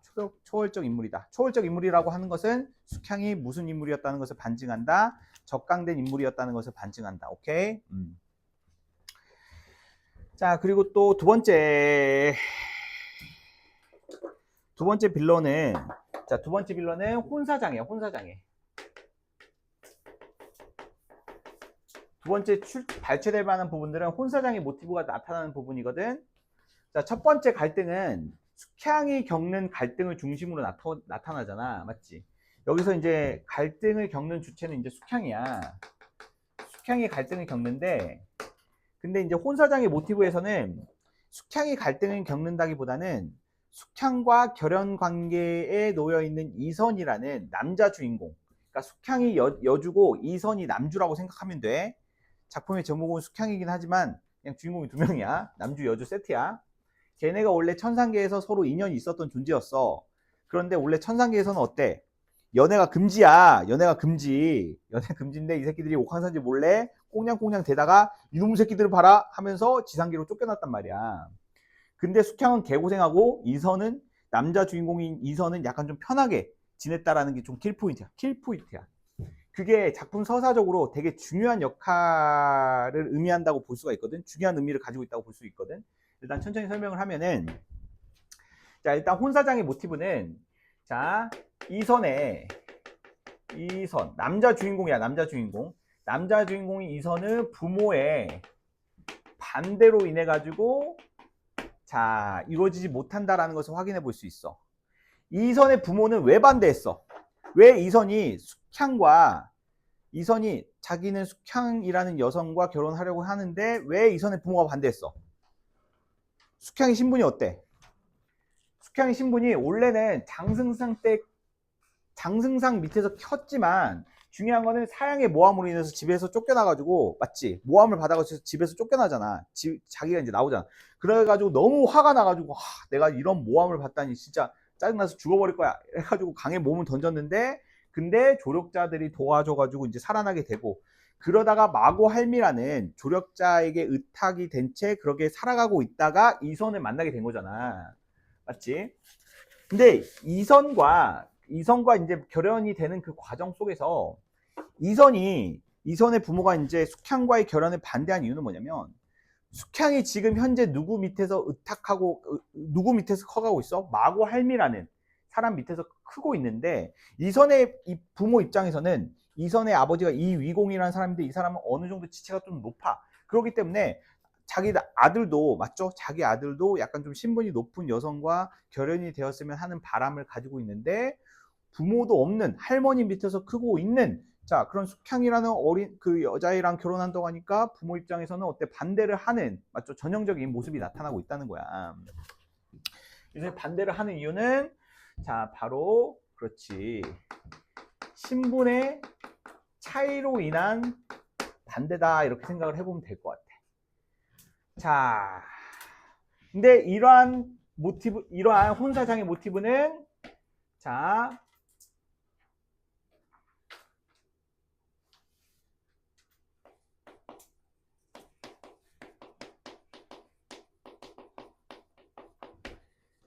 일반 조력자의 도움.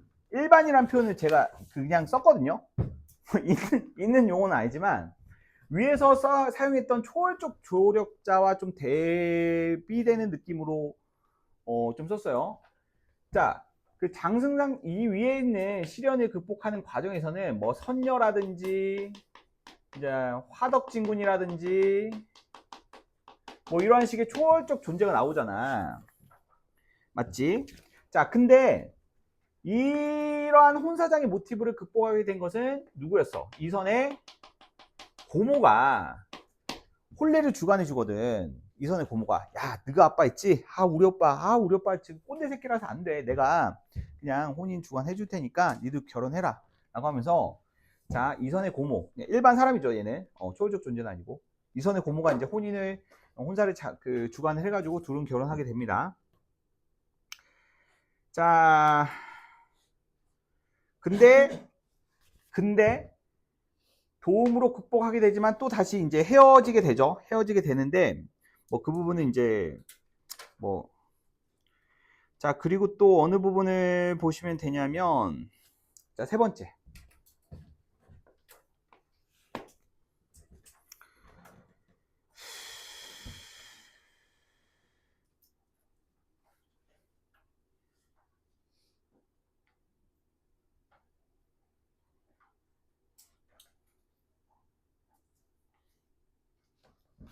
자, 이 부분은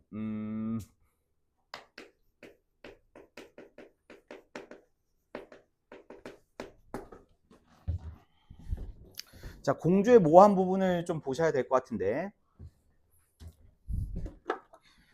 자, 이 공주가 누구냐면 양왕의 딸인 매양이라는 인물이 있어요. 맞죠?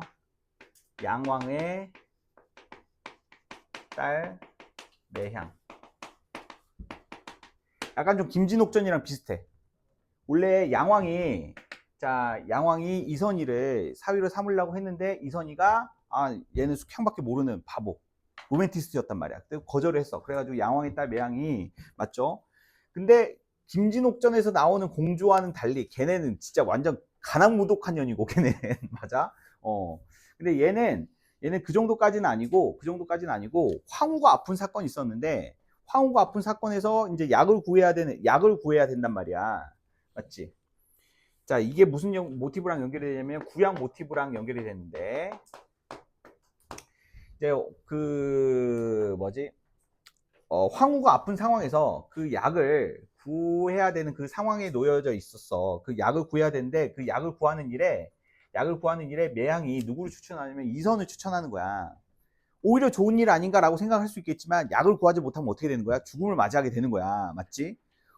그 왕비를 구하는 약을 구하지 못하면 죽을 수밖에 없는. 근데 그 약을 구하는 그 난이도가 엄청나게 어려웠어. 맞아? 이 구약이, 그러니까 지상에서는 구할 수 없는 약이었단 말이야. 무슨 말인지 알겠어? 그러니까 천상계에 가야만 구할 수 있는 뭐 전설적인 뭐 약재, 뭐 불로초 같은 걸 구하는 게 미션이었어. 무슨 말인지 알겠어? 그래서 양왕이 딸 매양이 현실에선 구할 수 없는 그 약을 구하는 일에 누구를 추천한 거야? 그렇지. 이선을 추천한 거야. 이선을 추천한 거야. 그래서 이선은 어쩔 수 없이, 그렇지, 약을 구하러 가. 약을 구하러 가는데, 이 약을 구하는 과정에서 누구의 도움을 받아? 그렇지. 이거 여기서는 초월적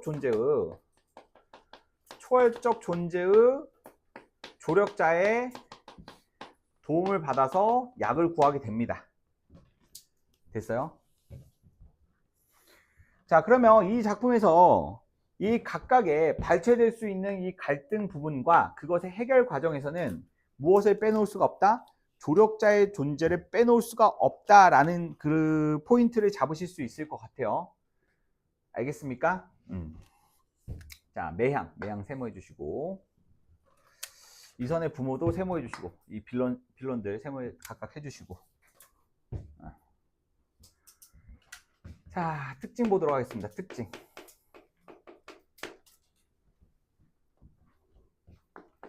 적강이 쓰였다는 거죠. 자, 적강이 쓰였기 때문에 이러한 초월적인 조력자가 이제 나오게 된다. 맞아? 그러니까 고전 소설은 몇 개 틀만 잡으면 다 비슷비슷해, 얘들아. 알겠지? 오히려 쉬워. 자, 적강 모티브가 나타난다. 자, 그리고 또 두 번째. 여성 주인공의 고난이 부각된 소설이야. 그러니까 작품의 제목이 왜 숙향전이겠어? 숙향이만 개고생을 해. 그러니까 얘네들이 적강이 된 이유는 둘 다 잘못을 해서 적강이 된 거거든. 맞아? 그 숙향은 원래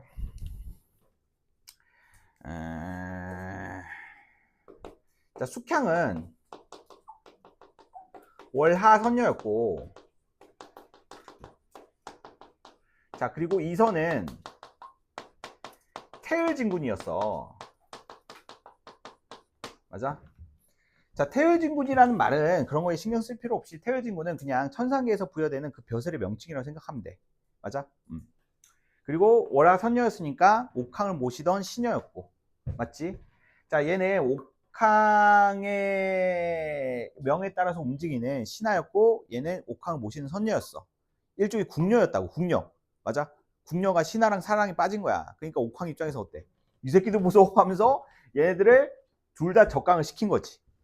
적강을 시켜가지고 얘는 이제 김전의 딸로 태어나고 얘는 이위공의 아들로 태어나는데, 중요한 거는 숙향만 이렇게 개고생을 해가면서 막 큰단 말이야. 이선 어때? 편하게 잘 지내요. 맞죠? 부모 잘 만나가지고, 맞죠? 띵가띵가마 잘 지내요. 그러니까 얘는 고난이 거의 없어. 얘는 숙향을 만나는 과정에서 이제 고난이 생기는 거지, 살아오는 과정에서 고난이 거의 없어. 거의 숙향에 고난이 몰빵되어 있거든. 그래가지고 조력자가 숙향에 많이 붙어 있어. 보면은 뭐 선녀라든지 화덕진군이라든지 마구알미라든지 이런 천상계의 조력자들이 다 숙향한테 가 있는 거야. 숙향이 지금 밸런스가 뭉개졌잖아. 맞지? 밸런스가 뭉개졌기 때문에 모든 이제 거의 대부분의 조력자들이 이제 숙향이 붙어가지고 숙향을 서포트해주는 그런 서사들이 많이 나옵니다. 그리고 여기서 보면은 마구알미라는, 자, 마구알미가 이제 숙향을 서포트하는 주 조력자로 나오는데, 이 마구알미의 테스트, 자, 마구알미의 테스트가 무엇인지를 이해하는 게 중요해요. 이 마구알미는 이선에게 끊임없이 거짓말을 합니다. 이게 무슨 말이냐면, 이선하고 숙향이 만나게 된 서사 과정을 좀 설명드릴게요. 본문에는 좀 없는 것 같은데. 자, 장승상댁에서 그렇게 장승상댁에서 나오게 된 이제 숙향은 마구알미 밑에서 술을 배우면서 커가게 되는데, 근데 숙향이 원래 천상계 존재였기 때문에, 맞죠? 그 숙향이 수놓는 수는 아주 아름다운, 지상에는 볼 수 없었던 천상계의 풍경을 이제 술을 놓아서 거리에 팔게 돼. 근데 이선이 그 숙향이 수놓은 술을 우연찮게 보게 된다는 거야. 그래서 자기는 이걸 보고 한눈에 반했어. 왜냐면 이선은 지상계에 떨어진 이후로부터 이제 자각몽을 꾸게 되거든. 그러니까 원래 천상계에 있었던 자기의 기억을 매개로 한 그 꿈을 중간중간에 꿔. 근데 어느 날 시장에서 봤던 어떤 수놓은 비단을 봤는데, 그게 자기가 꿈속에서 봤던 천상계의 풍경을 그대로 수놓은 것이라는 것을 확인을 하고, 그 수를 새긴 사람이 범상치 않은 인물이라는 것을 직감적으로 알게 돼.